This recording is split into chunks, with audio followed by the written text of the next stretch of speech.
When you're getting started in video, it can be frustrating because there's a lot to learn when it comes to the camera settings and what gear do you need. So in this video, I'm going to be going through step by step how to create a YouTube video with the gear that I'm using, the exact settings on this Canon M50, but it'll be relevant for any kind of DSLR or mirrorless camera that you're using, and then ultimately how to edit and put it all together coming up.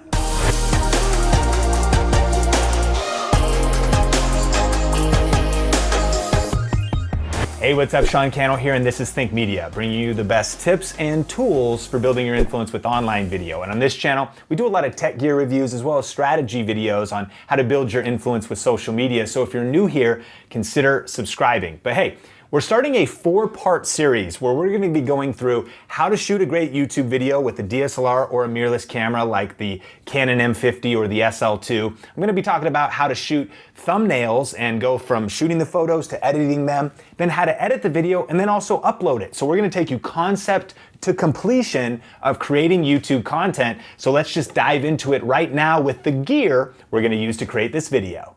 So for the first part, let's get started with the exact gear we're using. And actually, we just put together a brand new guide that you can grab at thinkgearguide.com, where we'll list out everything. I'll link to that in the description. But our main camera for this shoot is the Canon M50. And the reason I love this camera is because at around $600 with the kit lens, it's really the best all-around camera for YouTube in my opinion still. I mean, with the flip screen and the mic input, and we'll talk about some of those things. But in the gear guide, we cover all types of different cameras for different budgets, so definitely check that out. But for the gear we're using, we've got the camera.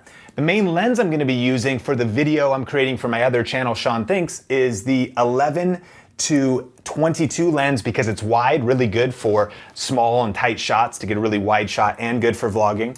Using a Tascar shotgun mic right on top here. A little bit later in the shoot, we'll use this Boya mic. And then I also have the kit lens. We're not really gonna be using that today, but we are gonna be using our 22mm pancake lens a little bit later on for a nice crispy shot with a blurry background. And then finally, I've got a K&F Concept tripod here that I'm gonna be using because I'm gonna be creating this video as a solo creator, like many of us are in the Think community, right? And so this is the full kit. I've got an SD card in there, and all together, you could pick all this up for a little bit under $1,000. You don't need all of this to get started, but these are sort of like the ultimate kit, I think, to create some killer YouTube videos. So we're gonna start in just a second, but now let's talk about the settings before we start shooting. All right, now go ahead and grab your camera, no matter what camera you have to follow along, but if you've got your M50, grab it. And normally when you'd get started shooting video, you'd probably pick video mode on the top of the camera. And that's a great way to start. When you do that, you can actually go into that video mode and you can put it on auto exposure. If you want the fastest way to get your camera set up and running, auto exposure is going to be auto everything. It might not look the best in some motion, in some situations, but it's really nice. Now you could also do manual, and we love manual, and if you want every single detail to be adjusted, that's a great option too, but we've kind of figured out a hybrid mode for a simple way to do auto, and we'll show you what that is. So we're actually going to start with TV on the top, which is shutter priority. And you can look that up for your camera. When it's in shutter priority, that allows us to prioritize what will make the video look the best. So let's talk about it. In shutter priority, what we're going to do is hit the Q, and we'll go through our settings. Now, first of all, we're going to do auto white balance just so it's quick and fast. We're going to do auto picture style just so the colors look nice. If we were going to color grade later, I would shoot on neutral, but because we want this to be a quick edit and export, drop it on YouTube, we just going to have auto white balance, auto on that picture profile.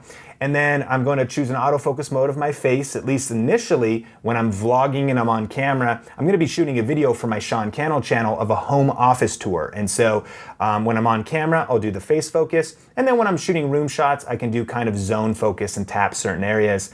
But then the biggest thing here now is our frame rate. And so if you want 24 frames a second, which is kind of a film look, you could choose that. If you want more slow motion or faster, if you're doing sports or something, you could do 60 frames, but typically I shoot at 29.97 or 30 frames a second. Now, once you pick your frame rate, and so pick 29 frames a second, 1080p is perfect, is then your shutter follows the 180-degree rule, which means if you're shooting 30 frames a second, you want your shutter speed at 60. If you were shooting 24 frames a second, you'd want your shutter speed at 50. Again, it's double whatever your frame rate is. And so the cool thing about shutter priority is it's going to always keep our shutter at 60. Therefore, the motion will always look good in the video. And then finally, we're gonna go over to ISO here and actually put it on auto. So that way, the camera will adjust the lighting brighter or darker accordingly. Now, the final thing to note here is that this lens is, we're picking it because we're shooting these wide room shots and it's really good for vlogging. It's the 11-22 Canon lens, but because the aperture is f4, it's a little bit dark. So the ISO might go up a little bit high, but we're just gonna live with that. I mean, it is what it is, and ISO is where we're gonna get that lighting. And here's what I mean, is that if you want your video quality to look the best, you probably don't want to go over ISO 400 or 800 on this camera.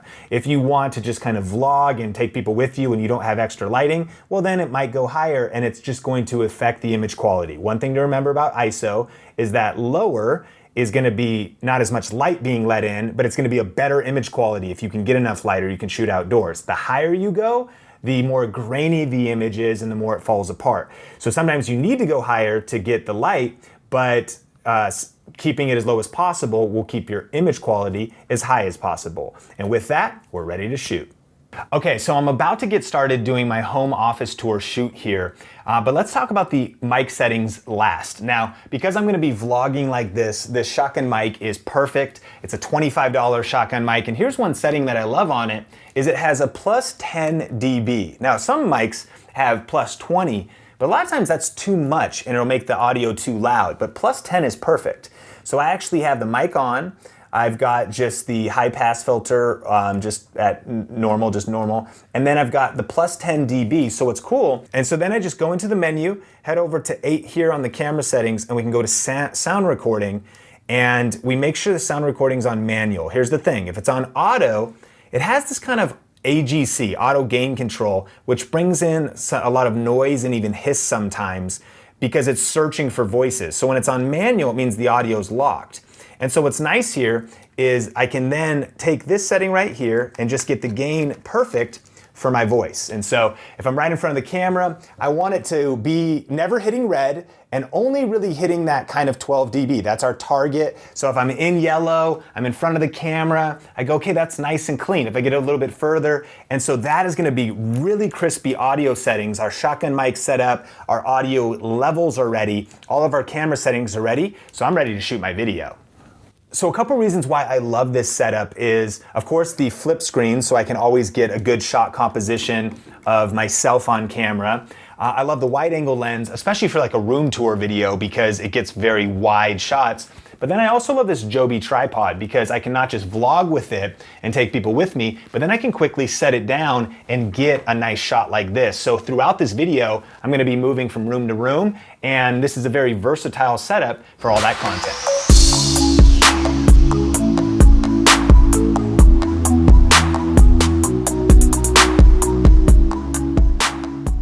If you're looking for some home office design ideas, you're gonna love this video. My name is Sean Cannell, and I've been a full-time entrepreneur for over 4 years now, freelancing well before that, and working from a home office. So in this video, I'm gonna be breaking down some of my favorite design and inspirational images and various posters and things like that, as well as my charging stations and a couple other cool features that I think will give you some great ideas for your home office. Coming up. Now, after shooting a lot of scenes in vlog mode, I'm actually gonna be getting behind the camera now. And so a quick tip is you can just flip your shotgun mic, so that'll keep the audio obviously going the right direction and clean and crispy.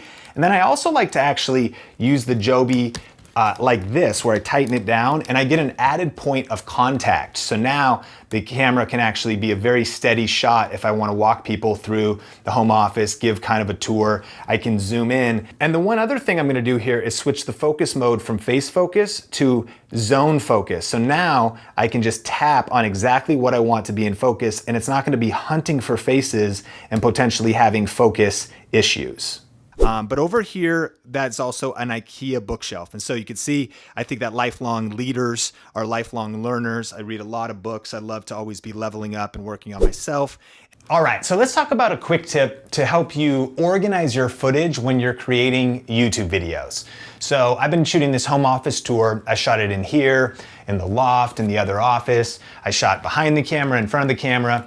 But what I'm considering all of that is a term to remember. It's called A-roll. In editing, it's gonna be the base layer of video footage, and the A-roll is typically the person on camera. It's where my audio is, where the main kind of narration is, etc. And then you've probably heard the term B-roll. The reason it's called B-roll is then it's any extra clips that we would layer on top of the A-roll. So maybe while I'm sitting at a chair describing something, I can lay over a clip of the thing I'm describing. And so for the next part of the shoot, now that I've basically finished shooting the A-roll, I actually want to switch lenses. And so the reason I mentioned all the gear at the beginning was so that we can use a different lens, and that is the Pancake 22mm f2. Now there's a couple reasons to do this, but one of the main reasons is the aperture. And what I mean is that f2. This guy is f4, this one is f2. That is a big difference. What a faster aperture, and faster is the lower number, what an f2 aperture will do for you is allow the image to be better in lower light. It basically is a wider aperture. It lets more light into the camera. And so in these darker scenes, like when I'm filming over here on f4, and remember our auto ISO settings, there's actually not a ton of light in these corners. This lens will make that look beautiful and be able to do better in lower light situations. This lens, not as much. And then the other thing that f2 is going to do for us is it's going to give us a shallow depth of field and a blurry background. And so actually before I finish out this video shooting some B-roll, what I'm going to do is put the camera on this tripod, and that's what I'm going to use this for. I'm going to use this tripod to get some smooth panning shots of the room. Again, this is a room tour, kind of home office tour. And so what I can do on here is this K&F tripod has nice smooth panning. I'm going to get some smooth panning shots, and I'm going to get a shot where I mount the camera on here, I'm much further away, and then that's what we're going to use this Boya mic for. This mic is around $20. It's a lavalier like the mic that we're recording this Think Media video on. And so that way, if I get further away, I can get that blurry background, I can get the good audio, because if I'm too far away from my shotgun mic, the audio is not going to be as good. So thanks for coming along with me for a quick tour through the Think Media offices. If you want to see any of the various decor, now, could you skip past these other lenses and even this mic and still finish out this video? Of course, but I just kind of wanted to give you the complete kit that I would use so that I feel ready to create all the content necessary to tell a great story on YouTube.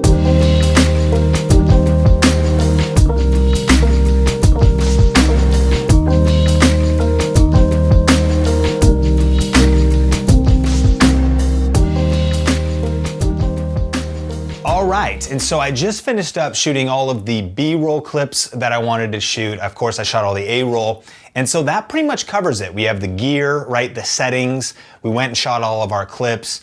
But there's one thing we need to do before we get to editing, and that is create the thumbnail. One of the biggest things people miss on YouTube is being like, oh shoot, I'm just gonna pull a clip out of the video for the thumbnail. I recommend actually shooting specific thumbnail photography, and then I've got some tips in Photoshop for editing your thumbnail. So that's part 2 of this video. If you wanna watch that, click or tap the YouTube card, or we'll link to the entire series in the description below. In part 3, I'm gonna go through how I edit this video, and then in part 4, we'll talk about the best export settings and actually getting it uploaded onto YouTube. So check out the whole series, and remember, you can actually download a complete gear guide with other tutorials, tips for smartphone accessories, not just the Canon M50, but all kinds of different cameras we recommend here at Think Media. Grab that for free at thinkgearguide.com. I'll link to that in the description below as well. Question of the day: do you have any questions about shooting videos? What kind of camera are you using? Are you just using your phone? How do you edit? Where are you getting stuck? What are your challenges? Because we're definitely going to shoot some future tutorial series like this, so let me know in the comments section below. Smash the like button if you got value on this video, and I will see you in the next one. Peace.